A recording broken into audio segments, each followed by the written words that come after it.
បាទគ្រប់ជំរាបសួរពុកម៉ែបងប្អូនអរគ្នា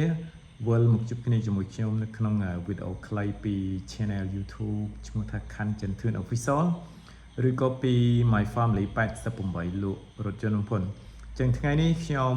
ចេញវីដេអូខ្លីមួយផ្ដោតទៅលើសំណួរបងប្រុសអូខេម្នាក់គាត់សួររឿងសាច់ដែកថ្មីនឹងយ៉ាងម៉េចបងប្អូនណាអញ្ចឹងក្នុងវីដេអូនេះគឺខ្ញុំចែករំលែកទៅលើឡានសាច់ដែកថ្មីជាមួយនឹងឡានសាច់ដែកមិនថ្មីតើមានន័យថាយ៉ាងម៉េចបងប្អូនអញ្ចឹងឡានសាច់ដែកថ្មីយើងចង់ជំរាបជូនបងប្រុសឬក៏ពុកម៉ែបងប្អូនថាគឺសំដៅទៅលើឡានដែលអត់ច្រេះបងប្អូនណាអញ្ចឹងគឺសាច់ដែកគឺស្អាតបងប្អូនហើយសម្រាប់ឡានសាច់ដែកអត់ថ្មីហ្នឹងគឺសម្រាប់ឡានដែលច្រេះបងប្អូនប៉ុន្តែឡានច្រេះបងប្អូនគឺมันពិបាកមើលទេប្រសិនបើគេអត់តន់ធ្វើច្រេះដូចឡានបុកចឹងបងប្អូនណាបើឡានមានតែបុកអត់តន់ធ្វើទេគឺអ្នកមិនចេះក៏មើលដឹងដែរប៉ុន្តែអ្នកដែលយើងចាត់ទុកថាចេះលុះត្រាតែមានអាឡានហ្នឹងបុកហើយគេធ្វើហើយបងប្អូនគេធ្វើបន្លំហើយបងប្អូនអាចមើលដឹងទៀតមានតែបងប្អូនគឺចេះគឺបងប្អូនគឺច្បាស់អញ្ចឹងឡានច្រេះដូចគ្នាដែរបងប្អូនណាប្រសិនបើឡានហ្នឹងគឺនៅកំពុងតែពុកអូខេហើយអត់តន់ធ្វើទេចឹងគឺអ្នកមិនចេះអ្នកមិនមានចំណេះដឹងជំនាញពីឡានក៏អាចចេះមើលដឹងបានដែរតែប្រសិនបើឡានហ្នឹងគឺធ្វើច្រេះហើយអូខេហើយអ្នកខ្លះធ្វើហើយគឺមិនជីបន្លំយើងមកទៀតអូខេឲ្យប្រឡាក់ដីតិចទៀតហើយពុកម៉ែបងប្អូននៅតែមើលដឹងទៀតចឹងគឺបញ្ជាក់ថាពុកម៉ែបងប្អូនគឺមានសមត្ថភាពមានចំណេះនិងមានជំនាញអាចចេះមើលឡានច្រេះបានបងប្អូនឥឡូវខ្ញុំជំរាបជូនបងប្អូនណាឡានសាច់ដែកថ្មីហើយសាច់ដែកមិនថ្មីនឹងយ៉ាងម៉េចបងប្អូនអញ្ចឹងឡានខ្ញុំជំរាបជូនបងប្អូនណាឡានសាច់ដែកមិនថ្មីហ្នឹងឡានច្រេះហ្នឹងគឺដូចអ្នកជំងឺមហារីកចឹងហើយបងប្អូនខ្ញុំតាមពិតទៅគឺមិនចាំបាច់ឡើងប៉ុងទេដោយសារបទពិសោធន៍ជំរាបជូនពុកម៉ែបងប្អូនថា10ឆ្នាំជាងហើយប៉ុន្តែថ្ងៃនេះលោកពូម្នាក់មានប្រសាសន៍ថាដំរីជើង4គង់មានផ្្លាត់ទេគេចឹងពិតជាត្រឹមត្រូវគេខ្ញុំមិនហ៊ានអួតហើយក៏មិនហ៊ានប្រកាសថាខ្ញុំនឹងអូខេច្បាស់ 100% ទឹកថ្នាំសាច់ដែកអូខេប៉ុន្តែគ្រាន់តែគឺ100អាចមាន1អាចមាន2ផ្្លាត់ប៉ុន្តែខ្ញុំព្យាយាមគឺមិនងាយឲ្យផ្្លាត់ទេបងប្អូនណាទិញឥឡូវដូចជាថ្ងៃនេះទិញ Highlander ជូនបងប្រុសម្នាក់នៅខាងតកៅបងប្អូនសាច់ដែកសឹកបងប្អូនណាសាច់ដែកថ្មីបងប្អូនអូខេពុកម៉ែបងប្អូនស៊ូមមើលមានណាថតឡើងពងមើលគឺមើលយ៉ាងម៉េចក៏នៅតែឃើញថ្មីដែរបងប្អូនអាហ្នឹងមិនហៅថាសាច់ដែកថ្មីបងប្អូនណាតែសាច់ដែកអត់ថ្មីវិញបងប្អូនគឺញាក់សាច់មានណាគេធ្វើឲ្យបងប្អូនអ្នកដែលអត់ចេះហ្នឹងគឺពិបាកណាស់បងប្អូនទៅមានណាឡានគេឲ្យតែឃើញថ្មីហ្នឹងគឺដឹងហើយបងប្អូនឥឡូវដូចជាខ្ញុំបង្ហាញមួយនេះជាបងប្អូនឡានធ្វើច្រេះបងប្អូនឃើញពេលពង្រីកមកបងប្អូនមានណាវាមានកម្មរបស់វាហ្នឹងបងប្អូនណាអញ្ចឹងគឺបងប្អូនមើលពីចម្ងាយដូចខ្ញុំប្រៀបធៀបមុខមនុស្សយើងមានណាមុខនារីម្នាក់ចុះបងប្អូនមានណាគាត់ប្រឹងប៉ាតម្សៅមកតែមុខគាត់សិតតែមុនអីចឹងទៅមុខគាត់ស្នាមមែនទៅអញ្ចឹងគឺពេលខ្លះបងប្អូនប៉ាតម្សៅមិនទៅបងប្អូនមើលទៅគឺដឹងថាគាត់នឹងស្អាតដោយសារតែផាត់ម្សៅតែដល់ពេលគេស្អាតមែនតើបងប្អូនគឺគេមិនចាំបាច់លាបម្សៅបងប្អូនឃើញមុខគេស្អាតហ្នឹងអាហ្នឹងមិនហៅថាគឺស្អាតបែបធម្មជាតិអញ្ចឹងឡានគេស្អាតដោយសារតែគេប្រើតំណឲ្យគេបាញ់ថ្នាំចេះ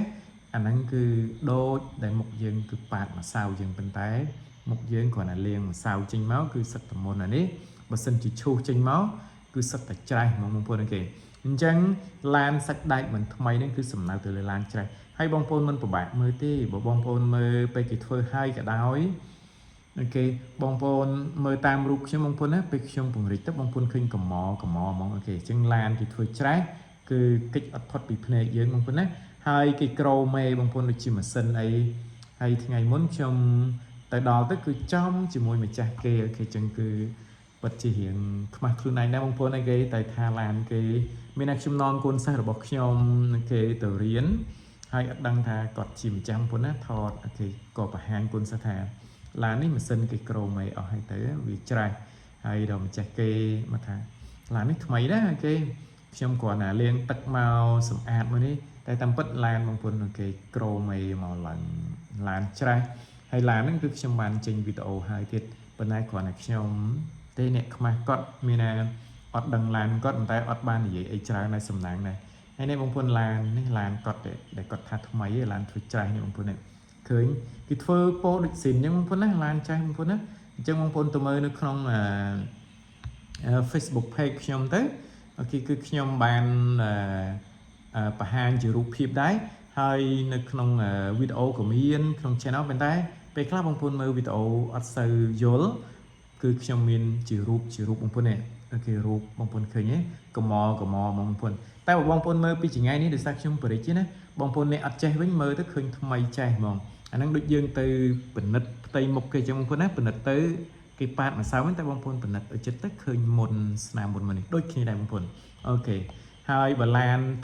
ថ្មីវិញបងប្អូនណាបងប្អូនចង់ពង្រីកមើលមិនក៏ដោយបងប្អូននេះបាទទេអូខេ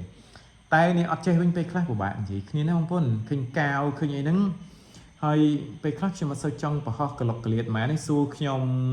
ឡើងវិលហ្មងបងប្អូនអូខេប៉ុន្តែគ្រាន់តែយើងអាចប្រកាន់អ្នកដែលអត់ចេះទេដោយសារតែគ្នាអត់ចេះអត់យល់ឲ្យគេបានសួរ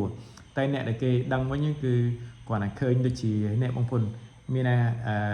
ប្រឡងនេះខ្ចៅនេះឡើងរៀងខៀវអញ្ចឹងគេឃើញឡើងគឺថ្មីគេជក់មាត់ហ្មងទៅថ្ងៃនេះខ្ញុំមើល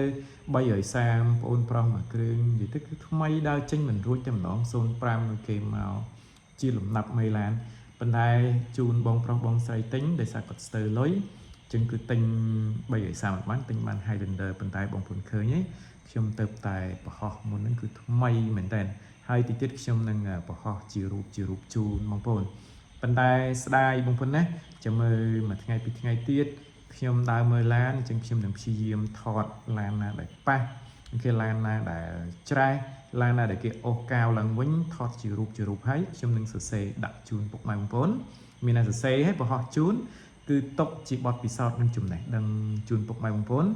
អាចមានសមត្ថភាពគេទៅមើលឡានដោយខ្លួនឯងចឹងរាល់វីដេអូខ្ញុំទាំងអស់ជំរាបជូនពុកម៉ែបងប្អូនគឺដើម្បីបង្កើនសមត្ថភាពពុកម៉ែបងប្អូនចែករំលែកចង់ឲ្យពុកម៉ែបងប្អូនទាំងអស់គ្នាមានសមត្ថភាពទិញឡានបានស្អាតដោយខ្លួនឯងដោយមិនចាំបាច់ពឹងពាក់អ្នកដទៃដោយមិនចាំបាច់ពឹងពាក់ខ្ញុំបងប្អូនណាប៉ុន្តែបងប្អូនក្នុងការពឹងពាក់គេបងប្អូនត្រូវមើលមនុស្សតាមឡានមែនតើបងប្អូនណាគេអញ្ចឹងគឺពេលខ្លះបងប្អូនគេមានទំនុកចិត្តទៅលើគេខ្លាំងពេកបងប្អូនច្រើនតែអត់មើលឡានបងប្អូនណាមានតែឲ្យគេមើលឡានហើយពេលខ្លះគឺឡើងមកយកមកបងប្អូនគ្រោះថ្នាក់បំផុតបងប្អូនណាខ្ញុំមិនអ្នកគូជេចឹងគឺមិនងាយទេបងប្អូនខ្ញុំអ្នកលក់ឡានហើយខ្ញុំប្រកាន់គោលជំហរមួយគឺស្មោះត្រង់និងមានគុណធម៌ចឹងគឺខ្ញុំព្យាយាមទិញស្អាតណាឡានខ្ញុំយកមកលក់ក៏ត្រូវតែស្អាតឡានខ្ញុំជូនជួយរកទិញជូនពុកម៉ែបងប្អូនក៏ត្រូវតែស្អាតដែរបងប្អូនណាហើយបងប្អូនគេពឹងគេបែបហ្នឹងគឺបងប្អូនទិញអត់បានស្អាតទេដូចជាពេលខ្លះខ្ញុំដើររតាំងពីម៉ោង9ព្រឹកដល់ម៉ោង4ល្ងាចម៉ោង5ល្ងាចទិញមិនចង់បានផងហ្នឹងបងប្អូន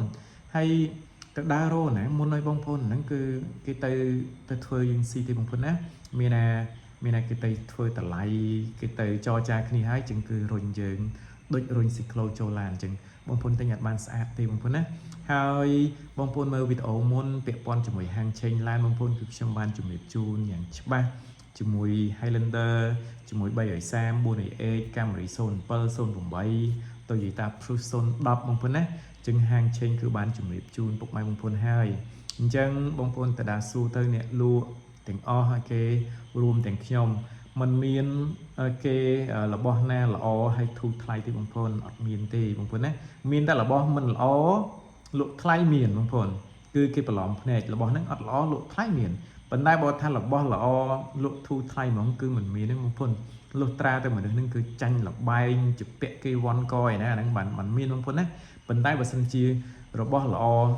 លក់ធូរថ្លៃខ្ញុំជំរាបជូនថាมันងាយមានបងប្អូនតែបើរបស់មិនល្អលក់ថ្លៃសបោបងប្អូនណា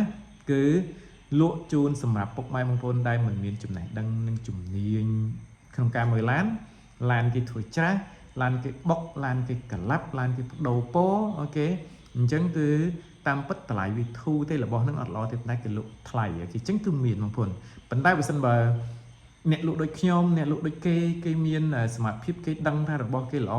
គេមិនដែលលក់ធូរយើងទេបងប្អូនអញ្ចឹងគឺអត់មានទេបងប្អូនណាគេអញ្ចឹងរបស់ល្អធូរនឹងអត់មានទេអញ្ចឹងខ្ញុំចង់ត្រឡប់ទៅវិញថាបើរបស់គេអនលក់ថ្លៃមានប៉ុន្តែបើរបស់ល្អលក់ធូរថ្លៃគឺអត់មានអូខេអានេះគឺ ជាធម្មជាតិគេក្នុងការរស់ស៊ីរបស់មនុស្សតែម្ដងបងប្អូនណាទាំងខ្ញុំទាំងគេខ្ញុំអាចថាឡានខ្ញុំថ្មីឡានខ្ញុំស្អាតខ្ញុំលក់ធូរថ្លៃអត់ទេប៉ុន្តែបើសិនថាឡាននឹងស្ទើរដាក់តម្លៃហួសហាងចេញគឺអាចមានបងប្អូនគឺមានសបោទៀតបងប្អូនណាអរគុណណាស់បងប្អូនសម្រាប់ការតាមដានវីដេអូពី Channel YouTube ខាន់ចន្ទធឿន Official ឬក៏ពី My Family 88លោកយន្តក្នុងវីដេអូនេះខ្លឹមសារគឺផ្ដោតទៅលើឡានសាច់ដែកថ្មីឬក៏សាច់ដែកមិនថ្មីទេប៉ុន្តែខ្ញុំនិយាយទៅអាចចាក់ប្រធានបទខ្លះក៏សូមខន្តីអភ័យទោសពុកម៉ែបងប្អូនហងពុកម៉ែបងប្អូនផងអរគុណណាស់បងប្អូនណាអរគុណជំរាបលាបងប្អូនសូមអភ័យទោស